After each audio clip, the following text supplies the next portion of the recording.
Hi friends, ഏതോ ജന്മകൽപ്പനയുടെ പുതുപുത്തൻ എപ്പിസോഡിലേക്ക് എല്ലാവർക്കും സ്വാഗതം. അങ്ങനെ നമ്മുടെ ആകാശിനാണെങ്കിൽ പ്രീതിയെ കാണാതിരിക്കാനേ പറ്റുന്നില്ല കേട്ടോ. അപ്പോൾ എനിക്ക് ഒരു ഐഡിയ പറഞ്ഞു കൊടുക്കുകയാണേ. നമ്മൾ നേരെ പ്രീതിയുടെ വീട്ടിൽ ചെല്ലുന്നു. വിൻഡോ ഡോറിൽ നോക്ക് ചെയ്യുന്നു.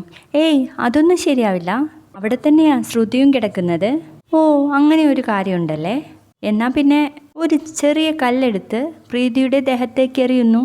അങ്ങനെ ചെയ്താൽ അത് പ്രീതിയുടെ ദേഹത്ത് തന്നെ കൊള്ളണമെന്നില്ലല്ലോ ബ്രോ. ശ്രുതിയുടെ ദേഹത്താണ് കൊള്ളുന്നതെങ്കിൽ അപ്പം എനിക്ക് ഭയങ്കര ചിരിയാട്ടോ. ശ്രുതിയുടെ ദേഹത്താണ് കൊള്ളുന്നതെങ്കിൽ പ്രീതിയെ വിളിക്കാൻ പറഞ്ഞാൽ പോരേ എന്ന് പറഞ്ഞിട്ട് വീണ്ടും ചിരിക്കുകയാണേ. ഏയ്, അതൊന്നും ശരിയാവില്ല. എങ്കിൽ പിന്നെ വേറൊരു ഐഡിയ പറയട്ടെ. ക്രാക്കേഴ്സ് എടുത്തിട്ട് അവരുടെ വീട്ടിനടുത്ത് ചെന്നിട്ട് പൊട്ടിക്കുക എന്ന് പറയണേ. അതേതായാലും നല്ല ഐഡിയ ആണ്. അതാവുമ്പോൾ വീട്ടിലുള്ളവർ മൊത്തത്തിൽ എണീറ്റ് വരുമല്ലോ എന്ന് ചോദിക്കാട്ടോ അശ്വിൻ. അതൊന്നും നടക്കില്ല ബ്രോ എന്ന് പറഞ്ഞിട്ട് നമ്മുടെ ആകാശ അശ്വിനോട് ചോദിക്കാട്ടോ, ചേട്ടനൊന്ന് എൻ്റെ കൂടെ വരാവോ? ഏയ്, നോ നോ നോ നോ, ആ പരിസരത്തേക്ക് ഞാനില്ല. പ്രത്യേകിച്ച് അവളുടെ വീട്ടിലേക്ക് എന്നെ അതിന് പ്രതീക്ഷിക്കും വേണ്ട, വിളിക്കുകയും വേണ്ട, കേട്ടല്ലോ ആകാശ് എന്ന് പറയാട്ടോ. അങ്ങനെ ഒരു ഐഡിയ വർക്ക് ചെയ്യാത്തതുകൊണ്ട് ആകാശ് എനിക്കയോട് പോയി പറയുന്നുണ്ട്, ബ്രോ ശ്രുതി അറിഞ്ഞാലും കുഴപ്പമൊന്നുമില്ല. ഓ, അങ്ങനെയാണോ?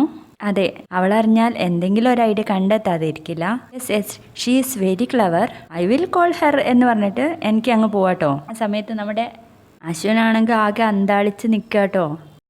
അങ്ങനെ നമ്മുടെ ശ്രുതി ആണെങ്കിൽ എന്തൊക്കെയോ ആലോചിച്ച് ഭക്ഷണത്തിൻ്റെ മുൻപിൽ ഇങ്ങനെ ഇരിക്കാട്ടോ. അമ്മായി മേശ തുടയ്ക്കാനൊക്കെ വരുന്നുണ്ട്. കുരുത്തം കേട്ട പെണ്ണ് അന്തിപ്പാതിരാക്കിയ ഭക്ഷണത്തിന് മുൻപിൽ നിന്ന് അവളുടെ ഓരോ ചിന്തകൾ. എന്താ ഇത്ര ആലോചിക്കാൻ എന്ന് ചോദിക്കുമ്പോൾ, ഏയ് ഒന്നുമില്ല അമ്മായി. എങ്കിൽ പിന്നെ ആ ഭക്ഷണം കഴിക്കുക എന്ന് പറയുമ്പോൾ, എനിക്ക് വേണ്ട. ആരെ കാണിക്കാൻ വേണ്ടിയിട്ടാണ് ഭക്ഷണം കഴിക്കാൻ വന്നിരിക്കുന്നത്? കൈ ഉണങ്ങാതെ എണീറ്റ് പോ എന്ന് പറയാട്ടോ. ആ സമയത്താണ് നമ്മുടെ ശ്രുതിയെ എനിക്ക് വിളിക്കുന്നത്. തുടർന്ന് നമ്മുടെ അഞ്ജലിയും ശ്യാമും കൂടെ ആകാശം നിന്ന് സംസാരിക്കാട്ടോ. അപ്പൊ അഞ്ജലി, ശ്യാമേട്ട, എല്ലാവരും ഇവിടെ തന്നെയല്ലേ ന്യൂ ഇയർ ആഘോഷിക്കുന്നത്? ഓ, അങ്ങനെ ആയിക്കോട്ടെ.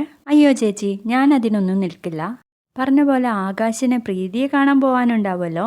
അതെങ്ങനെ ഏട്ടന് മനസ്സിലായി? ഈ പ്രായമൊക്കെ കഴിഞ്ഞല്ലേ ഞങ്ങളൊക്കെ ഇങ്ങോട്ട് വന്നത്. നോക്ക് ആകാശേ, ശ്യാമേട്ടനെ റോൾ മോഡലാക്കുന്നതൊക്കെ കൊള്ളാം. പക്ഷെ ഇങ്ങനെയുള്ള കാര്യങ്ങളൊന്നും ശ്യാമേട്ടൻ പറയുന്നത് പോലെ ചെയ്യാതിരിക്കുന്നതാണ് നിനക്ക് നല്ലത്.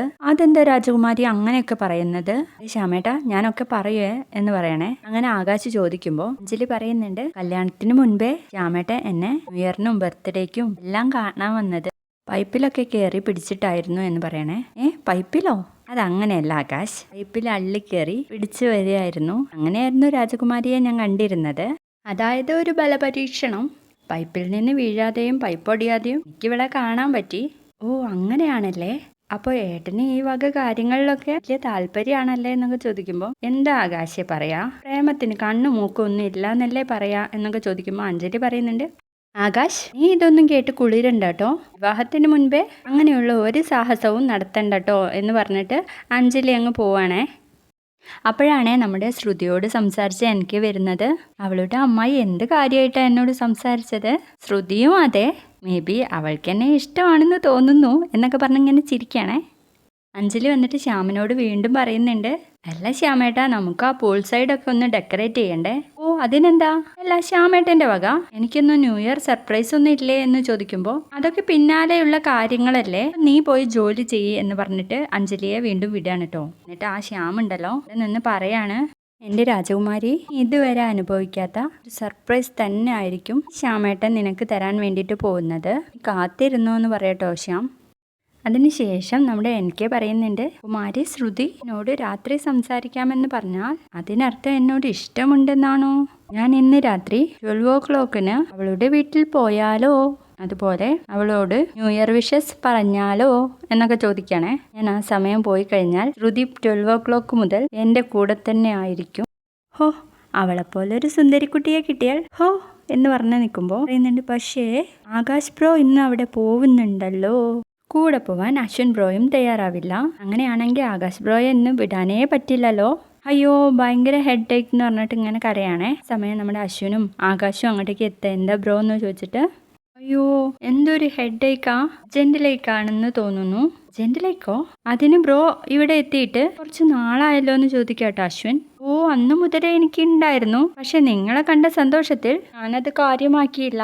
ഇപ്പം ആ ബ്ലഡി ഹെഡ് ഏക്ക് വീണ്ടും വന്നിരിക്കുക ഹോ എന്ന് പറയണേ. അപ്പോൾ അതിനിടയിൽ ആകാശ് ചോദിക്കുന്നുണ്ട്, അല്ല ബ്രോ, നമുക്ക് പ്രീതിയുടെ വീട്ടിൽ പോണ്ടേ? നോക്ക് ആകാശ് ബ്രോ, നിന്റെ കൂടെ പ്രീതിയുടെ വീട്ടിൽ വരാൻ എനിക്ക് വലിയ ആഗ്രഹമാണ്. പക്ഷെ എന്ത് ചെയ്യാം, എനിക്കിന്ന് വരാൻ പറ്റുമെന്ന് തോന്നുന്നില്ല. ഈ ജെന്റിലേക്ക് കാരണം ഈ വീട് മൊത്തം കറങ്ങുന്ന പോലെയാ എനിക്ക് തോന്നുന്നേ.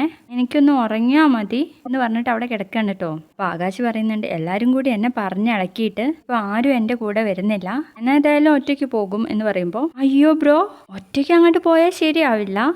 അശ്വിൻ ബ്രോ, നിങ്ങൾ കൂടെ പോവാൻ നിൽക്കണ്ട. ആകാശ് ബ്രോ, ഇന്ന് പോവണ്ട എന്ന് പറഞ്ഞിട്ട് വീണ്ടും അവിടെ തന്നെ കിടക്കുക കേട്ടോ.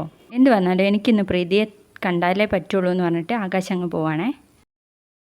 പിന്നീട് ശ്രുതിയുടെ വീട്ടിലാണെങ്കിൽ പ്രീതിയോട് ഇങ്ങനെ പറഞ്ഞുകൊണ്ടിരിക്കുകയാണേ, എനിക്ക് ആലോചിച്ചിട്ട് വയ്യ, ഇന്ന് രാത്രി എന്തൊക്കെയാണാവോ ഇവിടെ നടക്കാൻ പോകുന്നത്. ഇങ്ങനെയുള്ള ആചാരങ്ങൾ ആരുണ്ടാക്കി വെച്ചതാ എന്ന് പറയുമ്പോൾ പ്രീതിയും അതിന് സപ്പോർട്ട് ചെയ്യുന്നുണ്ട് കേട്ടോ. എനിക്കും പേടിയാവുന്നു ശ്രുതി എന്ന്. എനിക്ക് ആകാശ് ബ്രോയുടെ പേടി കണ്ടിട്ട് അദ്ദേഹം ഇങ്ങോട്ട് വരുന്നില്ല എന്നാണ് തോന്നുന്നത് എന്നൊക്കെ പറയുന്നുണ്ട് കേട്ടോ ശ്രുതി. എനിക്ക് പേടി എന്താന്ന് വെച്ചാൽ, അഥവാ ആകാശ് ബ്രോയുടെ കൂടെ ആ കടലമിഠായി എങ്ങാണ്ട് വരുമോ, അശ്വിൻ സാറോ അവർ വരുമോ ശ്രുതി എന്ന് ചോദിക്കുമ്പോൾ, ചേച്ചിക്ക് അറിയില്ലേ, അപകടവും അയാളും ഒരുമിച്ചാ വരെ ചേച്ചി. അയാൾ വന്നു കഴിഞ്ഞാലേ നമ്മുടെ മനസ്സമാധാനവും എല്ലാം കൊണ്ട് അയാൾ അങ്ങ് പോവുള്ളൂ. എൻ്റെ കുട്ടികൃഷ്ണ, അയാളും അപകടവും ഇല്ലാതിരുന്നാൽ മതിയായിരുന്നു എന്നൊക്കെ പറയുമ്പോൾ പ്രീതി അങ്ങ് ചിരിക്കാട്ടോ. അതിനുശേഷം നമ്മുടെ ആകാശ് പ്രീതിയുടെ വീട്ടിലെത്തുകയും വിൻഡോയിലൂടെ നോക്കുമ്പോൾ നമ്മുടെ അമ്മായി അവിടെ ഇരുന്നിട്ട് കസാരയിൽ എന്തോ പശ തേക്കുന്നതായിട്ടാട്ടോ കാണിക്കുന്നത്. അപ്പോൾ അതിനിടയ്ക്ക് അടുക്കളയിലേക്ക് നമ്മുടെ പ്രീതി അങ്ങോട്ടും ഇങ്ങോട്ടും പോകുന്നതും കാണുന്നുണ്ട്. അപ്പോൾ അതിനിടയ്ക്കൊക്കെ നമ്മുടെ ആകാശ് ഷൂ ഷൂ എന്ന് വിളിക്കുന്നുണ്ട്. പ്രീതി കേൾക്കാത്തതുകൊണ്ട് ഒരു കല്ലെടുത്ത് എറിയുന്നതും അത് അമ്മായിക്ക് കൊള്ളുന്നതും അയ്യോ എൻ്റെ അമ്മേ എന്ന് പറയുന്നതും ആണ് കേട്ടോ അവസാന ഭാഗം കാണിച്ചിരിക്കുന്നത്. വീഡിയോ ഇഷ്ടപ്പെട്ടാൽ ലൈക്ക് ചെയ്യുക, സബ്സ്ക്രൈബ് ചെയ്യുക.